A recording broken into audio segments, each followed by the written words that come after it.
Hello everyone, welcome to my channel. मैं हूँ सृष्टि। आज हम पढ़ेंगे सीबीएसई बोर्ड एनसीईआरटी की सप्लीमेंट्री बुक क्लास 6 का चैप्टर नंबर 1, जो कि है a tale of two words. तो चलिए शुरू करते हैं। यहाँ पर कुछ पॉइंट्स दिए गए हैं, पहले हम उनको पढ़ेंगे। A mother bird and her two young once lived in a forest. एक जंगल में एक मदर बर्ड और उसके दो छोटे बच्चे रहते थे। The mother was killed in a storm and the young birds were separated from each other. Mother bird जो थी वो एक तूफान में मर गई थी और उसके जो छोटे बच्चे थे वो एक दूसरे से सेपरेट हो गए। Each found a different home. दोनों को एक डिफरेंट होम मिला। स्टोरी शुरू करते हैं अब। There once lived a bird and her two newborn babies in a forest. एक बार एक चिड़िया और उसके दो न्यूबॉर्न बेबी एक फॉरेस्ट में रहते थे।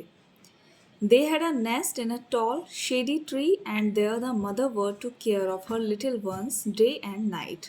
वहाँ पर एक बहुत बड़ा और छायादार पेड़ था, जहाँ पे मदर बर्ड अपने उन छोटे बच्चों की केयर करती थी डे और night.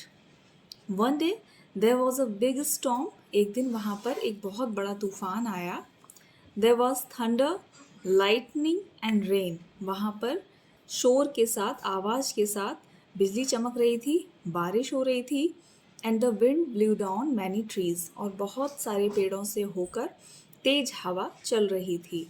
The tall tree in which the birds lived also came down. वो टॉल ट्री जहाँ पर बर्ड्स रहती थी वो भी नीचे आ गया, गिर गया। A big heavy branch hit the nest and killed the bird. एक बहुत बड़ी ब्रांच, हैवी ब्रांच जो थी वो नेस्ट के ऊपर गिर गई, जिससे कि चिड़िया मर गई। Fortunately for the baby birds, भाग्यवश जो बेबी बर्ड्स थी,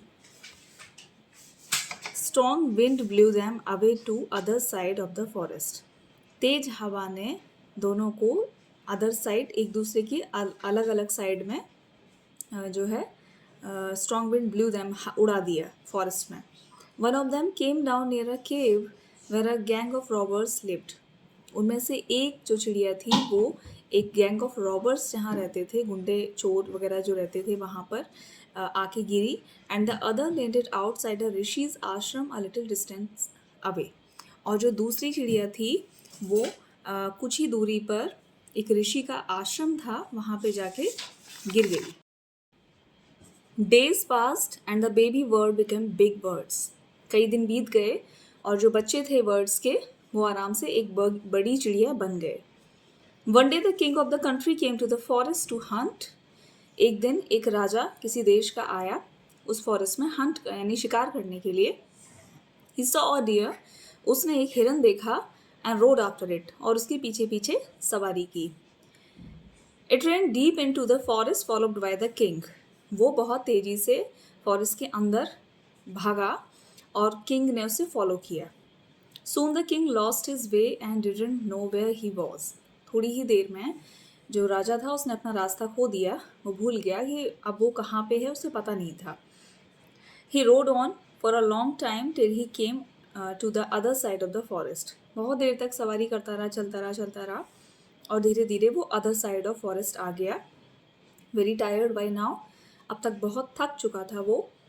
ही गॉट ऑफ हिज हॉर्स, वो अपने घोड़े से उतरा and set down under a tree that is stood near a cave. और एक ट्री के नीचे बैठ गया जो कि एक केव के नज़दीक थी, एक गुफा के पास थी। Suddenly he heard a voice cry out. उसने अचानक से एक आवाज़ सुनी, चीखने की या रोने जैसी।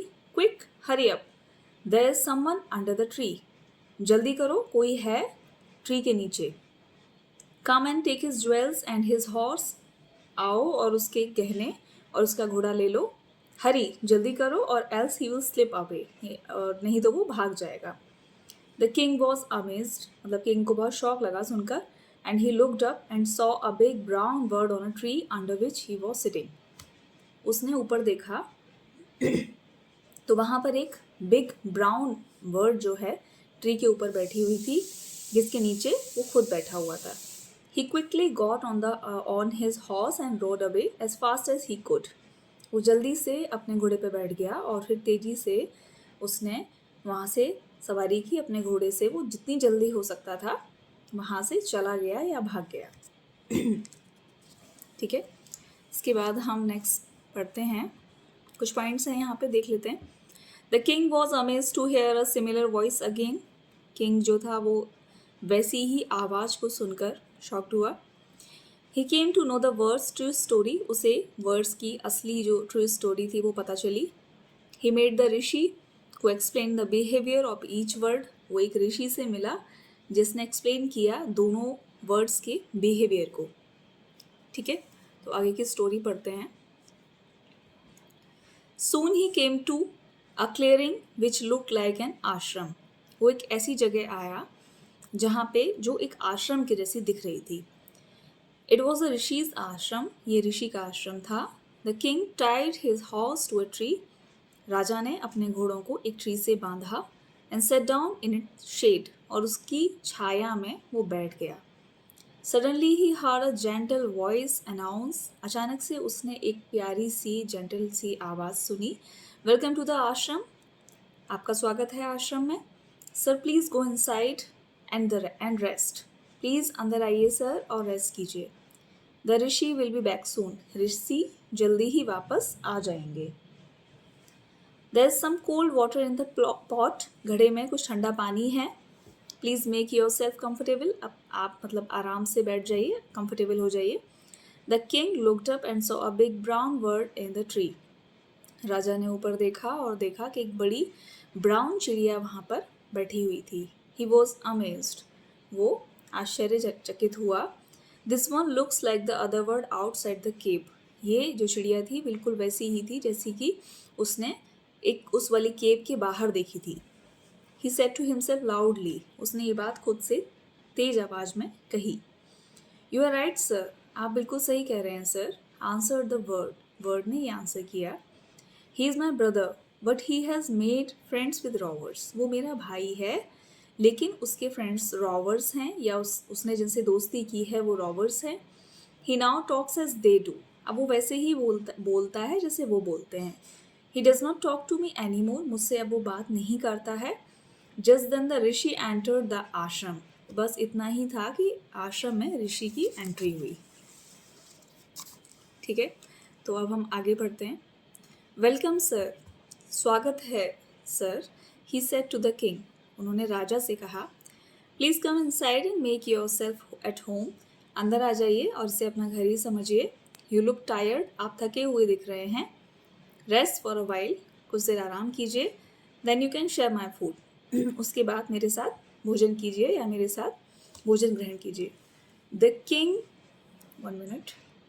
The king told the rishi the story of two words and how each had behaved so differently, though they looked so alike. राजा ने ऋषि को वो स्टोरी बताई कि दो वर्ड्स हैं जो कि कितना अलग अलग बिहेव करती हैं, लेकिन एक दूसरे से बहुत ज़्यादा मेल खाती हैं, मतलब बहुत एक जैसी दिखती हैं। The forest is full of surprises, he said, ये जो जंगल है ये बहुत सारे सरप्राइजेस से भरा हुआ है। The Holi man smiled and said, वो पवित्र आत्मा या पवित्र आदमी यानी ऋषि जो थे उन्होंने स्माइल किया और कहा, after all one is known by the company one keeps, ये हम जिस कंपनी में रहते हैं और उसी से हम जाने जाते हैं। आफ्टर ऑल यानी कि बात एट लास्ट ऐसा ही होता है कि जिस कंपनी में हम रहते हैं उसी से हम जाने जाते हैं। That word has always heard the talk of robbers, उस चिड़िया ने हमेशा रॉबर्स की कहानियों को ही सुना है। ही इमिटेट्स दैम, वो उनकी नकल बनाता है। And talks about robbing people, और जिनको रॉब किया जाना है या जो रॉब करते हैं उन्हीं लोगों के बारे में वो बात करता है। This one has repeated what he has always heard, वो हमेशा उसी चीज़ को रिपीट करता है जो उसने सुना होता है। ही वेलकम्स पीपल टू द आश्रम, और दूसरा जो है वो लोगों का आश्रम में स्वागत करता है। Now come inside and rest, अब आप आइए और रेस्ट कीजिए। I will tell you more about this place and these words, मैं आपको बताऊंगा इस जंगल के बारे में और इन वर्ड्स के बारे में और भी बहुत सी बातें। तो इस पूरी स्टोरी की जो सबसे लीड लाइन थी, जो सबसे मेन लाइन थी, वो ये थी, after all one is known by the company one keeps. तो हमने ये चैप्टर पढ़ा आज, और मैं उम्मीद करती हूँ कि आपको समझ में आया होगा। जल्दी ही लेकर आएंगे chapter number 2। Thank you. Subscribe my channel for more videos. Bye bye.